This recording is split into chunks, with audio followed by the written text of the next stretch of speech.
Hello everyone, I'm Sarah Kenyon. I'm a field specialist in agronomy, headquartered in Howe County, Missouri. And for this presentation, I'm going to talk to you about fertilizing on a budget.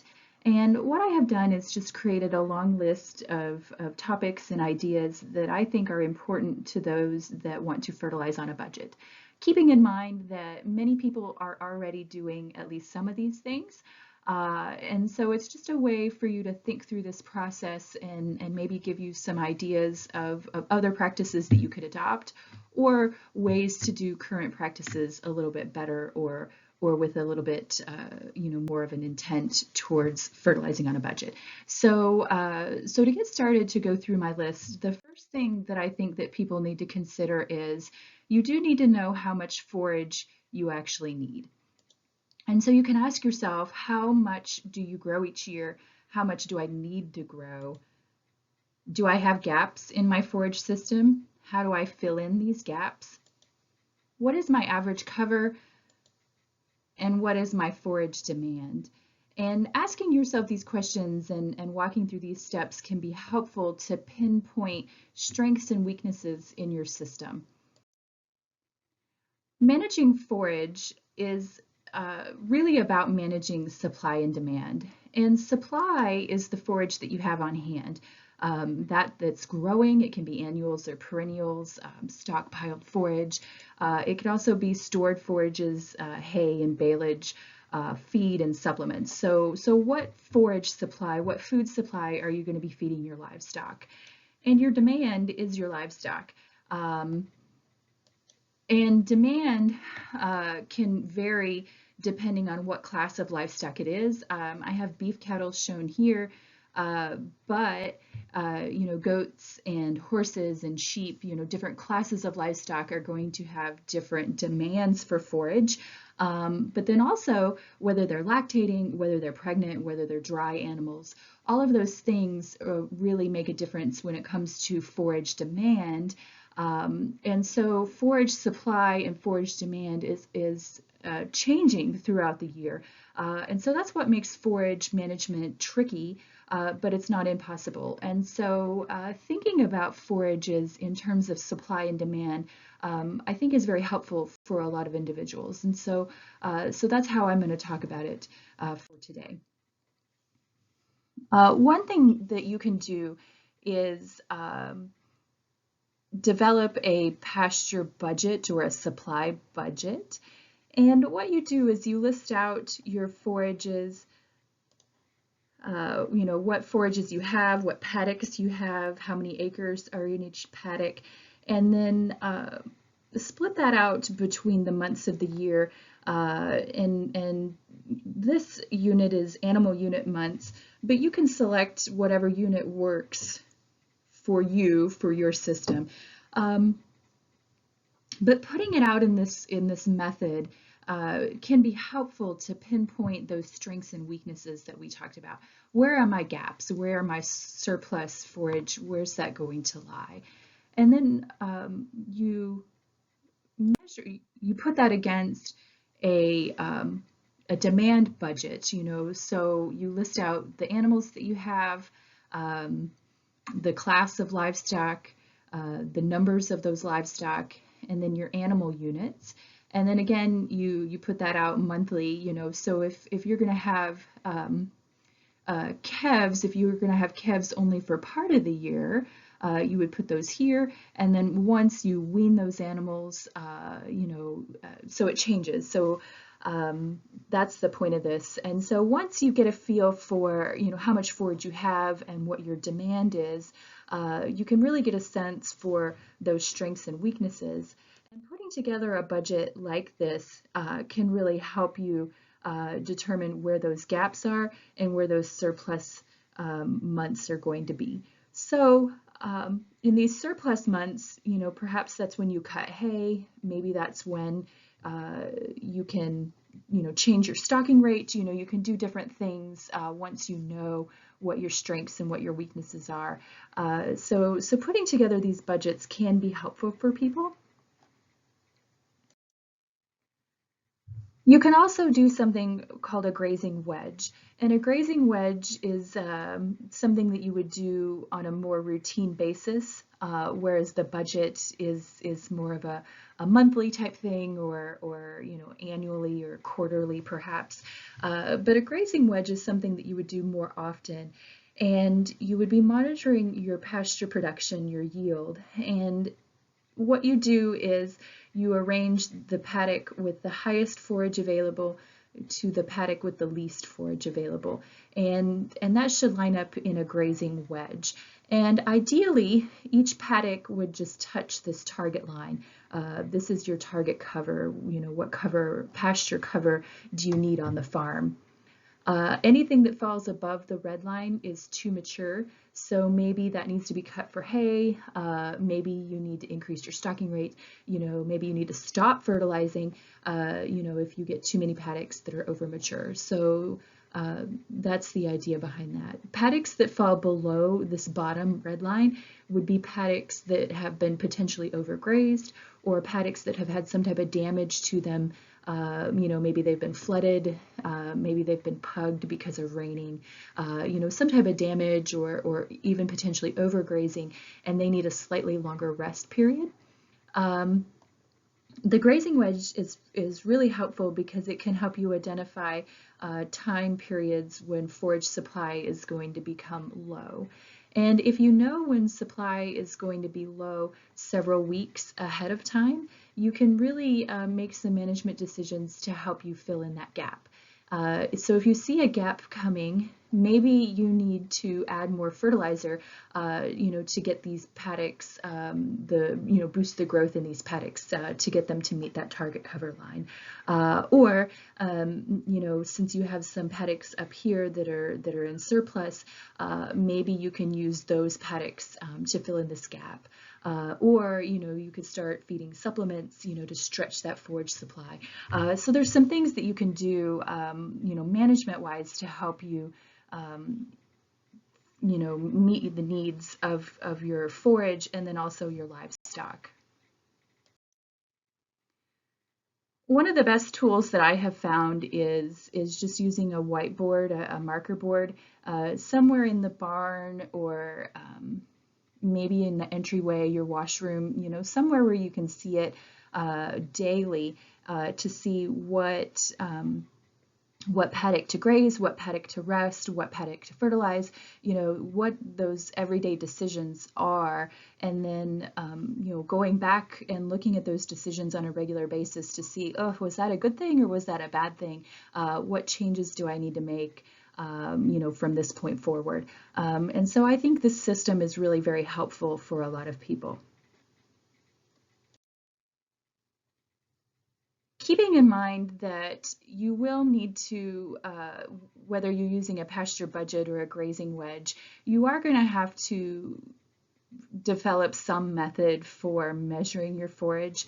If you've been to grazing school, you have a grazing stick, and so that's what's shown in these two pictures here. So you can use your grazing stick to measure forage yield and forage productivity.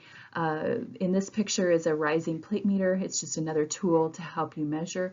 And there are a few other tools available to help you measure forage. But measuring forage, whether it's with a tool like this or other tools, or simply just eyeballing your forage and saying, oh, I think this would give me so many hay bales per acre, but doing those things, getting that sense on a regular basis of how much forage do I have, what is my forage supply, can be really, really helpful in managing forages. And so I really want to encourage everybody to get out there and measure, monitor, and manage your pastures, and really get a sense for how much forage do you have. I think by far, doing these things is really one of the biggest keys to success. And I know it's time consuming. Believe me, I know it's time consuming.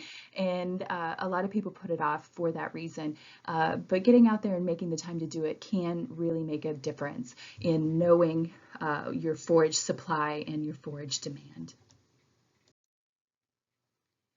The second thing that I think can help people um, when they're talking about fertilizing on a budget is using rotational grazing. Rotational grazing does pay. And what I'm really talking about is management intensive rotational grazing. Um, and, and this can help you increase yield and increase grazing efficiency. You do get more yield because you're grazing the forage at the right time and you're scheduling a rest period. And so this really allows your forage to flourish and to grow.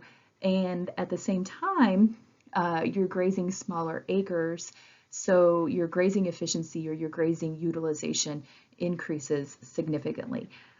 So these things can not only increase your yield, it can increase your forage persistence, it can increase your forage quality, and so grazing management does pay. And so if you're unfamiliar with this, I would encourage you to attend one of our regional grazing schools.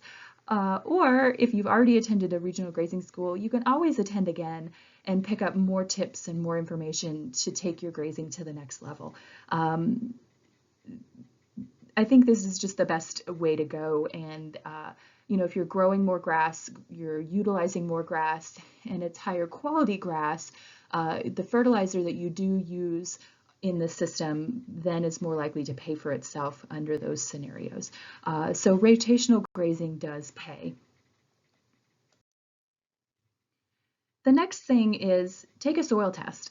A soil test really is a tool to help you manage your fertilizer and the nutrients that are in your soil as a resource. Conducting a soil test is going to help you avoid nutrient deficiencies. It'll help reveal causes for poor production. But a soil test can also help you save money because you're going to be applying enough nutrients to get the desired yield that you're targeting, and it'll help you save money by avoiding over application or unneeded application. The other thing about taking a soil test is a lot of people do find them confusing. So if you have a soil test and you don't understand what's on your soil test, or if you have questions about your soil test, please reach out to your agronomist and ask questions. It doesn't matter what lab it came from. You know, if you've used the University of Missouri lab, that's great. You can call, we can look up those results and talk about them. But if you've used any other soil testing lab, you can always call and ask questions about it and learn more about it so you can figure out how to best manage your system. So taking a soil test and then using that soil test as a tool to help you target what to do next is really a key step. The next thing is apply limestone first. We call limestone poor man's fertilizer for a few reasons, but you should apply limestone first, especially if you're trying to keep a budget in mind. This table shows the soil pH going from an acidic soil to a neutral soil to a basic soil. And it shows the different nutrient availabilities of the nutrients that plants need at this corresponding pH. So the thicker the bar is at the corresponding pH means that more of that nutrient is available at this pH. So you'll see that nitrogen, phosphorus, potassium, sulfur, calcium, magnesium, these nutrients that plants need in large amounts, as you go from an acidic soil to a near neutral soil, the availability naturally increases. And you'll see this dotted line from pH 6.0 to 6.5. That's the ideal soil pH for pasture crops. So once we get to that ideal range, 100% of that nutrient becomes available to the plant. And so this is why we say to apply limestone first. If you're adjusting your soil pH from an acidic soil to a near neutral soil, more nitrogen, more phosphorus, more potassium can become available to the plant. Here is the same information, it's just in a table form. Some people like pictures, some people like numbers, but the bottom line is limestone puts nutrients to work. As we go from an acidic soil to a near neutral soil, the availability of nitrogen, phosphorus, and potassium naturally increases in the soil.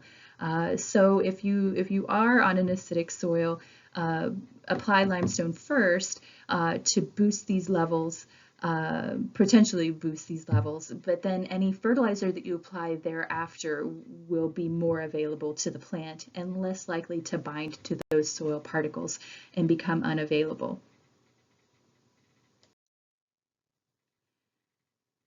In Missouri, we rate limestone on effective neutralizing material, or ENM. And so on your soil test, you'll see an ENM rating, and you would match that, you would get a corresponding ENM value from your limestone retailer, and then you divide the two numbers to determine how many tons per acre to apply. The higher the ENM rating of the limestone material, the more effective that material is. Usually the smaller the particle, the faster the reaction, the higher the ENM. When you're applying limestone, you want to not apply more than 3 tons per acre if you're surface applying.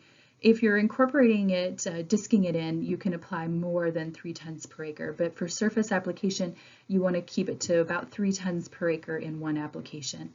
Some soils do call for more than 3 tons per acre, and if you're in that situation, you can apply part of it at one time, and about 3 to 6 months later, apply the balance so that you're getting the correct amount on.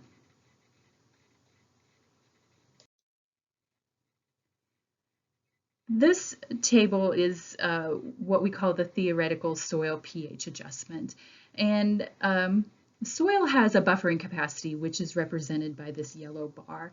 And when we apply limestone, we need to apply enough limestone material, enough ENM, to break that buffering capacity so that we actually create some change in that soil. And so I think of the buffering capacity like climbing a hill. If you apply enough limestone, enough ENM, you'll climb that hill and create lasting change. But if you're only putting on small amounts, you will be making very little changes to the soil pH, and you're not going to break the buffering capacity. So I mention this because pelletized lime is popular, and some people will apply 100 pounds of pelletized lime every year or every couple of years. And it may not be doing enough good if you haven't reached this buffering capacity. So a few 100 pounds may not be making any change at all until you break the buffering capacity. Once you break the buffering capacity, small amounts can create big change, but if the soil is still very acidic or heavily buffered, small amounts may not be breaking this buffering capacity. And so pelletized lime is not a bad source of limestone at all. I'm not saying that, but if you use pelletized lime or any limestone source, you need to apply enough ENM to break this buffering capacity and actually change the soil pH.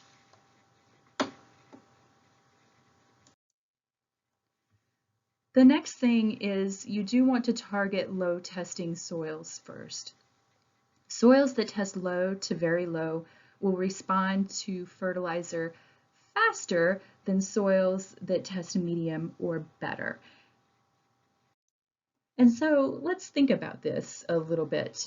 Here is the yield response curve going from a very low soil nutrient level to excess and the yield. And so as we go from low soil test to high, very high in excess, yield does increase, but we get to a point where it levels off, and then if we get too much of an amendment, we can see a decrease in that. But if you are taking your soil from low, very low to low, and your yield potential is here, 50%, but then you increase that to medium or even to high, then you're capturing, somewhere between 80 to 95% of the optimum yield. And so that's why targeting those low testing soils first can give you more forage production faster. Whereas if you're already at a high testing level, you're producing 95% of the potential yield.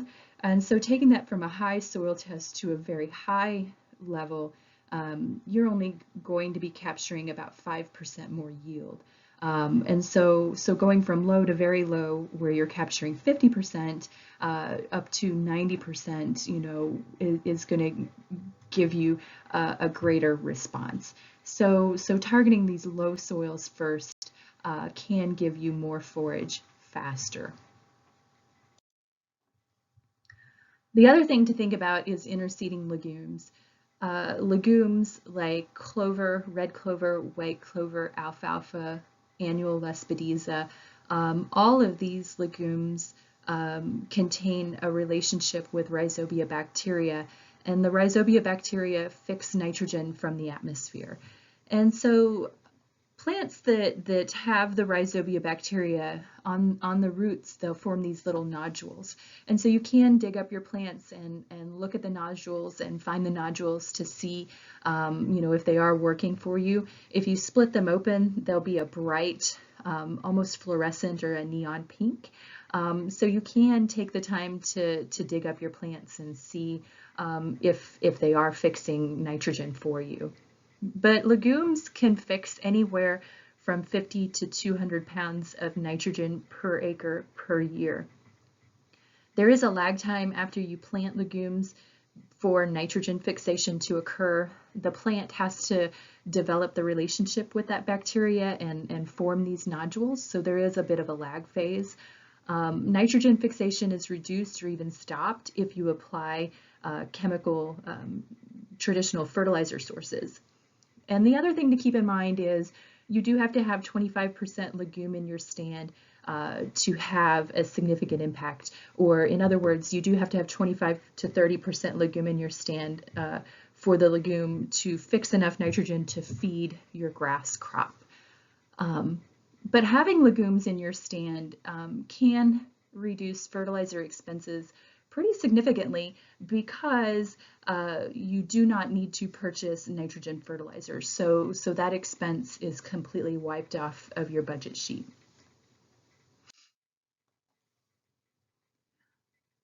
Having clover or other legumes in your stand can help you increase yield and production. This is a table from a research study where they looked at tall fescue with red clover and then tall fescue with different amounts of nitrogen, 0, 90, or 180 pounds of nitrogen per acre. So the tall fescue with red clover gave the highest overall yield, and it was an even higher yield than even the highest rate of nitrogen fertilizer. So the red clover itself is fixing nitrogen to help feed the fescue plant. So there is some nitrogen fixation that occurs there. But the other thing is the red clover itself, the physical presence of the red clover helps to boost that yield as well. So having clover in your field can give you increased yield potential in addition to cutting out the expense for nitrogen fertilizer. When you have legume in your stand, adding additional nitrogen can diminish the legume in the stand over time. This chart is showing lespedeza, but it could be any legume. It could be alfalfa, it could be red clover, white clover. The more nitrogen that you add in the stand, the less legume that you'll have over time. So you do want to limit the amount of nitrogen fertilizer that you add to your stands in order to maintain legumes. The other thing about maintaining legumes in your stand, legumes do require a higher soil pH, and they do require higher levels of phosphorus and potassium. So even though you will be saving money by not applying nitrogen, there will be a little bit of extra expense to these because of these other soil amendments. The next thing to think about is you want to fertilize at the right time. Phosphorus, potassium, and even to some extent sulfur can be applied anytime during the growing season. These nutrients are considered stable and they're going to stay in place until you remove them. Potassium may need to be applied in split applications if you have a crop that is a luxury consumer of potassium. So Bermuda grass and alfalfa, these are considered luxury consumers of potassium. And for these crops, you'll need to split apply the potassium along with the nitrogen if it's Bermuda grass because they just take up more potassium than what they need. They're a luxury consumer. So keep that in mind if you have those crops. Nitrogen should be applied when the plant has the ability to respond. And this is because nitrogen is mobile and it will move off site and away from the growing zone. So you need to apply nitrogen when plants are growing, so that they can take it up and it's not going to be lost in the system. So I want to show you some examples of nitrogen fertilizer for tall fescue. This orange part of the graph is tall fescue growth. So we get a lot of growth in the spring, less growth in the summer, and then another burst of growth in the fall. So if you're fertilizing for hay production, you want to apply your nitrogen in about mid-March. And this is going to naturally extend the peak of the tall fescue growth so that you're going to be able to capture more hay yield, maximizing that growth curve. But if you're fertilizing for pasture production, we recommend that you delay your application until about May. And so rather than maximizing this growth peak, you're going to extend the growth peak out into the summer months so that you're filling in a little bit of this forage gap in June, July, and maybe August, depending on how the weather goes. But you're going to get a little bit more extension of that forage potential. And you can fertilize fescue in the fall if you're fertilizing for hay or for pasture or for fall stockpile. For all three of these, you want to apply in mid-August, mid-August to early September. And so you're going to naturally maximize and extend this growth peak so you can capture a higher yield potential.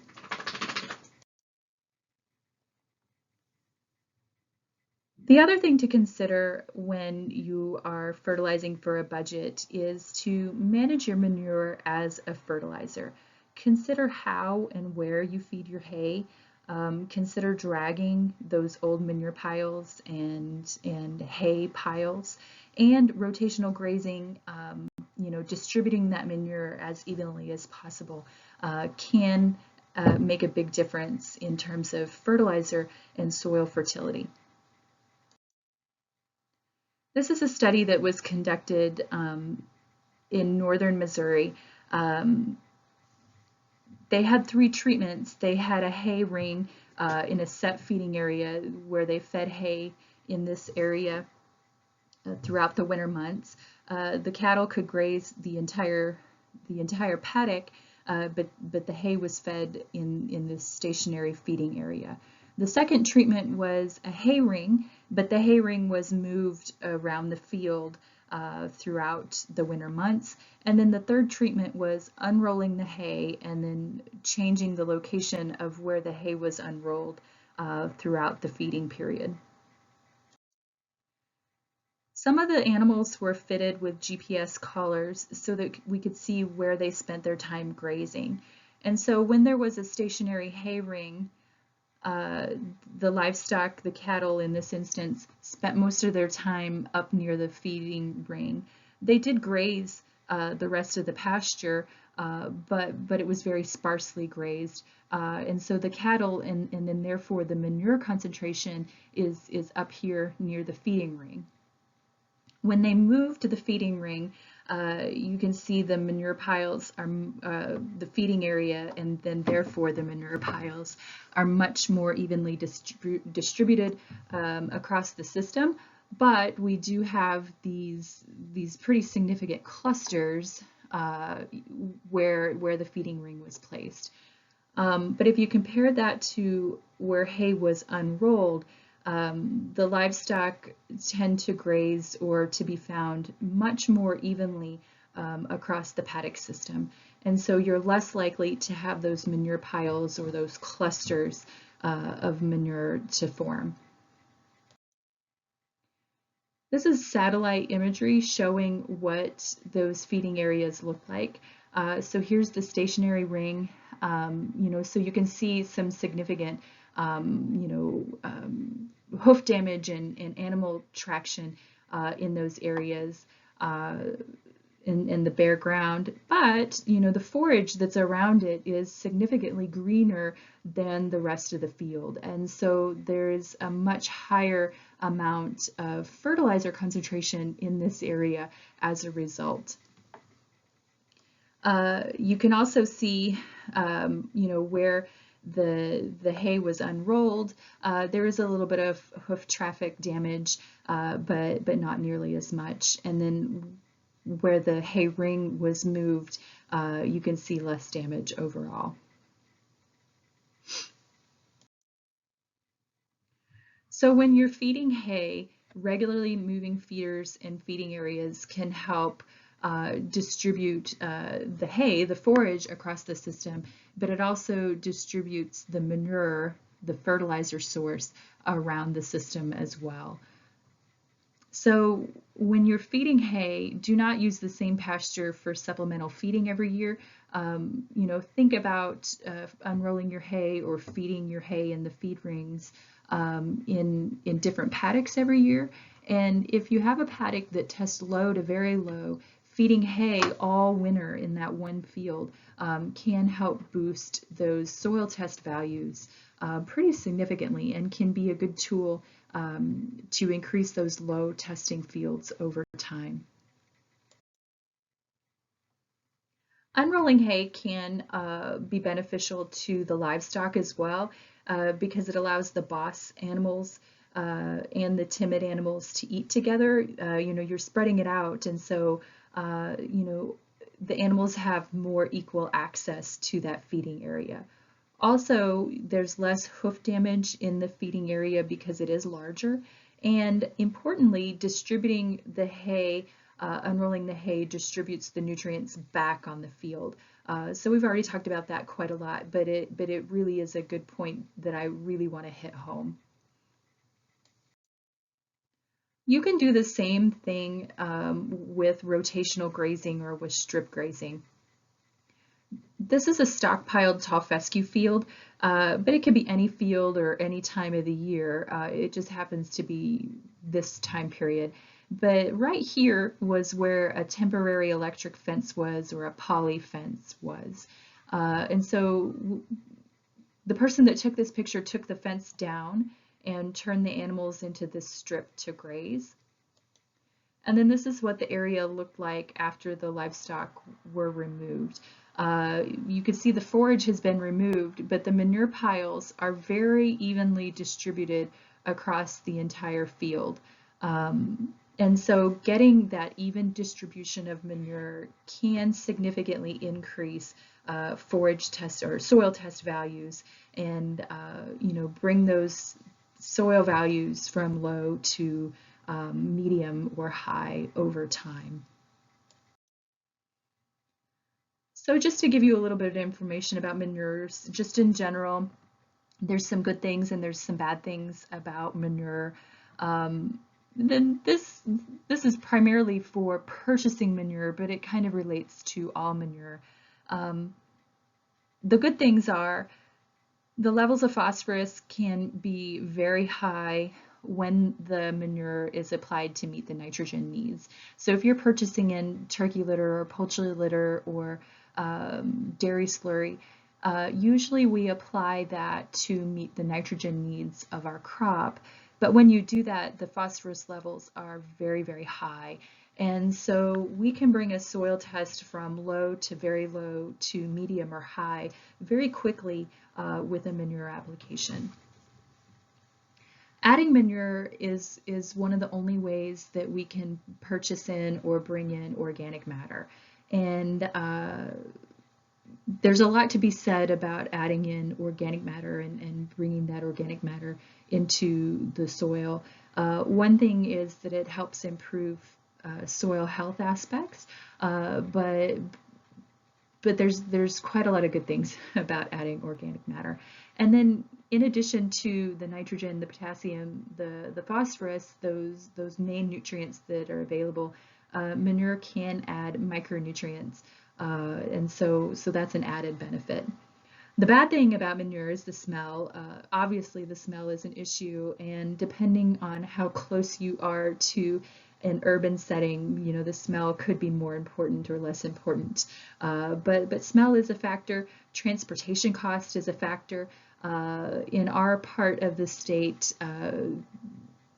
it's difficult to purchase in manure and pay for itself just because of the transportation costs. So the transportation costs and the availability kind of go hand in hand for our area, but it can be done, and it can be done very economically.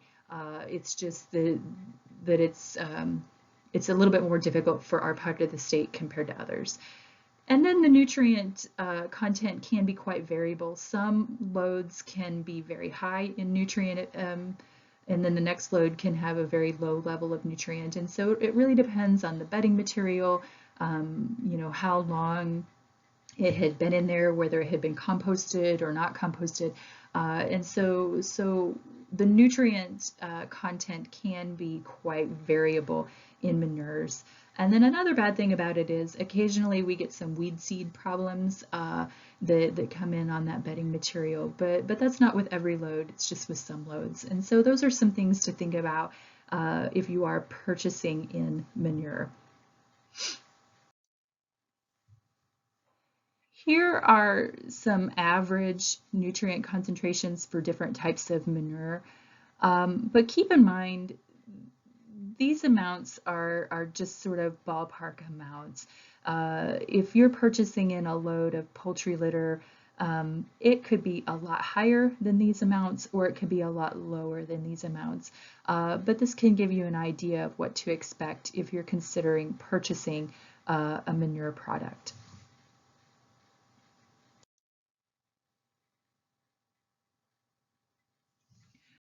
So that's really all that I had to talk about for tonight. It's a little bit shorter of a presentation, but when you're fertilizing on a budget, know how much forage you're going to need. Get out there and measure your forage and develop those forage budgets or the grazing wedge. Figure out a system that works for you. These were just examples that I gave, but knowing how much forage you have versus how much you actually need and using that as a tool can really be helpful in getting you to where you want to go. Rotational grazing is really the only way to manage your pastures, and you can get higher yields and higher grazing efficiency when you adopt a management-intensive rotational grazing system. So consider doing that, or if you already do that, consider ways to make your rotational system better. Conduct your soil test. Use your soil test as a tool to help you get to where you need. If you have questions about your soil test, reach out and talk to somebody and figure out how to use that to meet your goals. Apply limestone first. Limestone and correcting that soil pH can increase the availability of soil nutrients, but it will make the fertilizer that you do add more available to the plants from that point forward. Target your low to very low testing soils before you target the higher testing soils. Improving a low or very low testing soil to a medium or even to a high level is going to give you more forage production faster. Add legumes. Adding legumes will fix nitrogen, and then you don't need to apply nitrogen fertilizer, so that can save you some fertilizer dollars. Make sure you fertilize at the right time of the year. This is really important for managing nitrogen. And then manage your manure as a resource. Make sure you're unrolling your hay, make sure you're rotating your pastures. If you purchase in manure, try to get a test to match that up with your soil test. Those are some of the big things to think about when fertilizing on a budget. There are consequences to foregoing fertilizer. If you decide not to apply fertilizer, you can reduce your forage production, you can reduce your persistence of the desirable forages, you can have more weed and brush encroachment, the forage quality can be reduced, and you can lose yield. Here's a picture of a field that is infested with broom sedge bluestem, and broom sedge or sage grass can be corrected or altered with fertility. And so it's just one example of what can happen if you neglect your pastures and allow the fertility levels to decrease. Thank you for listening to my presentation. Here's my contact information. Feel free to reach out to me if you have any questions.